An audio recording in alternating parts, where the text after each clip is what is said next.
Welcome, Gemini. Welcome to my channel. My name is Moonshine. Going to allow a ruin to fall to begin your reading. Let's see what we're dealing with here. Do we have one more? I feel like one more wants to come down. Yep.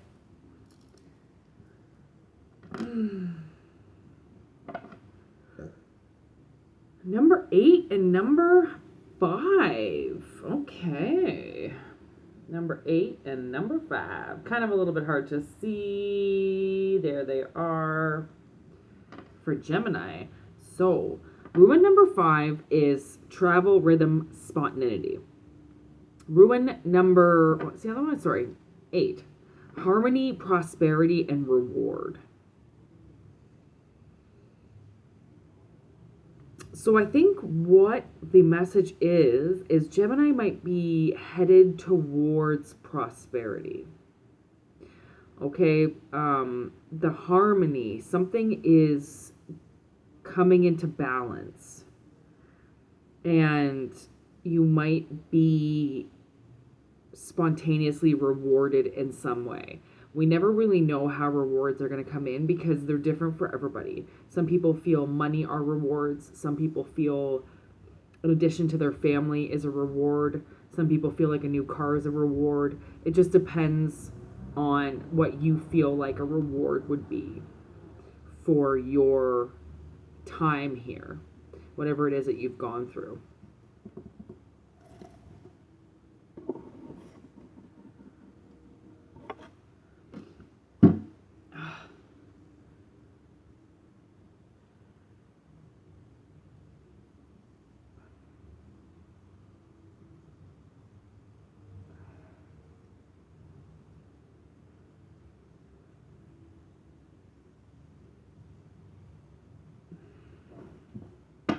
Under Oath is playing a song in my head right now, and I can't quite figure out what the message is regarding this reading. It's failure leaves such a bitter taste in my mouth. So I think maybe you've been scared that you were going to fail. And, you know, maybe in the past, failure wasn't your best friend. I mean, nobody likes to fail. But there's people who take failure really bad, and there's other people who take failure as an ingredient to keep going. So, yeah, that's what I'm getting from this. Maybe with a person, you could have had a failure with a person, and you didn't want to see it fail, and it was really hard to see you fail. Let's see. Let's see.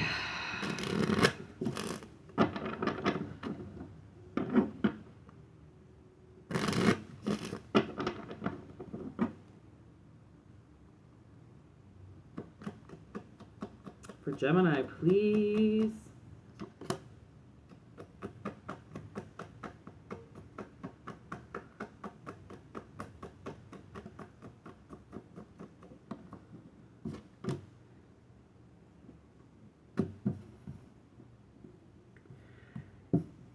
Okay, that's the second time separation has come up.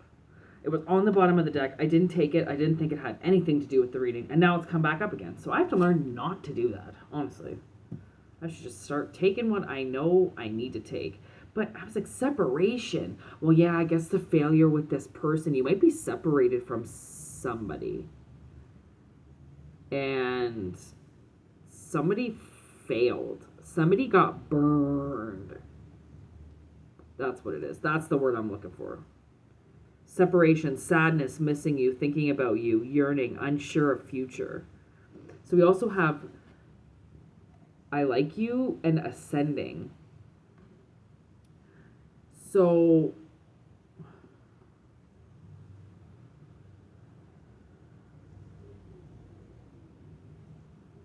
you could be coming back together with somebody. That's what I'm getting.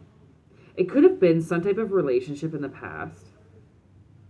Because both these ruins that fell are, like, I see an R and a P. So I immediately thought of like a name. Like I thought like Ron right away. Ronald. And then P, I saw, maybe his last name starts with a P. But I saw the name Ron. Anyways, so it seemed maybe you were with somebody in the past and it was like the I like you phase. Like it could have been high school or something like that. And you were younger and it was just I like you. Okay, it wasn't really, you know, you could have been together for a little bit, but it wasn't, you didn't get married, you didn't get engaged, you were just together. Okay, it was just some little bit, obviously a very significant relationship, but at the time, maybe you didn't really think so. Then you hit ascension, okay, and that was transcending obstacles. And you might have hit a block with this person, so you had to just walk away because it wasn't going to be strong enough to hold on to anyway. Sometimes people just have to part ways. It doesn't, okay, so I'm working with this lady who tells me that she was with this guy back when they were teenagers. 32 years later, they find each other. They've been together for 10 years. So honestly, sometimes, yeah, like that literally is like the exact thing that Kathy said to me today, which is so weird that that's coming up today. So yeah, it's like maybe you were like together back in high school. Like I feel like something might be coming back from high school. And it's they miss you, or you might miss them all of a sudden. You know, there might be something because now you've gotten over majority of the obstacles that could have kept you probably apart to begin with, right? You might not have been strong enough to deal with life's obstacles, especially in your 20s and your 30s when shit gets really messy, right? Sometimes you have to go through your 30s and your 40s without somebody, sometimes even your 50s, until you're mature enough or until you've settled life's beef from a kid or from a teenager, right? Like people carry so much karma and dharma on themselves that, like, to be with somebody and to drag them through such a mess when I think you must have just wanted to be alone. But now it's like this person misses you all these years later.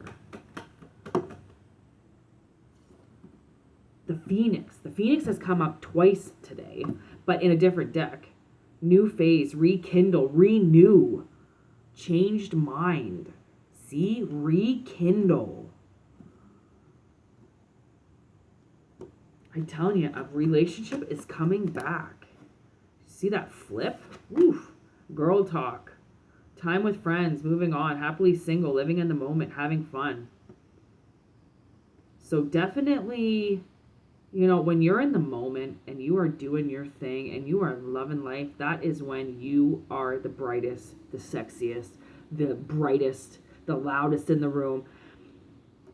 And actually, I got spoken to today or yesterday about how loud I am, and people have narked on me for how loud I am since I was a kid. I've always been the loudest one in the room, the loudest this, the loudest that. But now, I mean, if you've ever been called the loudest, that's where you're the brightest. And I think that's why people get so mad. Is like, yes, okay, sometimes it can hurt your ears, but you realize when somebody's loud, it usually brightens the room. You know, especially a big dull dud room, and then some big bright person comes in, just lighten everything up. Like, of course there's going to be a lot of shame that gets thrown at it, but do you know how much people love that? So you might be in your prime, and this person just, like, and think about it this way too. A lot of people have the exact same email address that they've had since they were like in high school. Some people literally, they've had, I mean, I think that's really the only thing that has been able to stick in this world is email addresses, because everybody changes their number, they block your number, they lose their phone, and they have to change their number. You know, so I feel like there's going to be some type of, as I'm reading, look at cassette. This person has, they're replaying events over in their head about things that happened between you guys. You must have had a very fun time hanging out, because they think about that. They still think about how you guys used to hang out and chill. And that's a huge thing. That's a big thing to have good moments with people that they can remember, you know? Kisses, healing heart, Cupid's arrow, unconditional love, freedom from toxic relationships and addiction, and have faith, love is coming. So somebody is definitely coming back from the past. This is very, very exciting, Gemini. I think you, if you know what I'm talking about, then you know what I'm talking about. You know who I'm talking about. It's either going to come to you right away, or you're going to have no idea what the hell I'm talking about. Because that's the way tarot works. This might be the spontaneous reward you get is a boyfriend or a girlfriend that clearly has traveled quite a ways to come back to you. So anyways, Gemini, I hope this resonates, and yeah, good luck. See ya.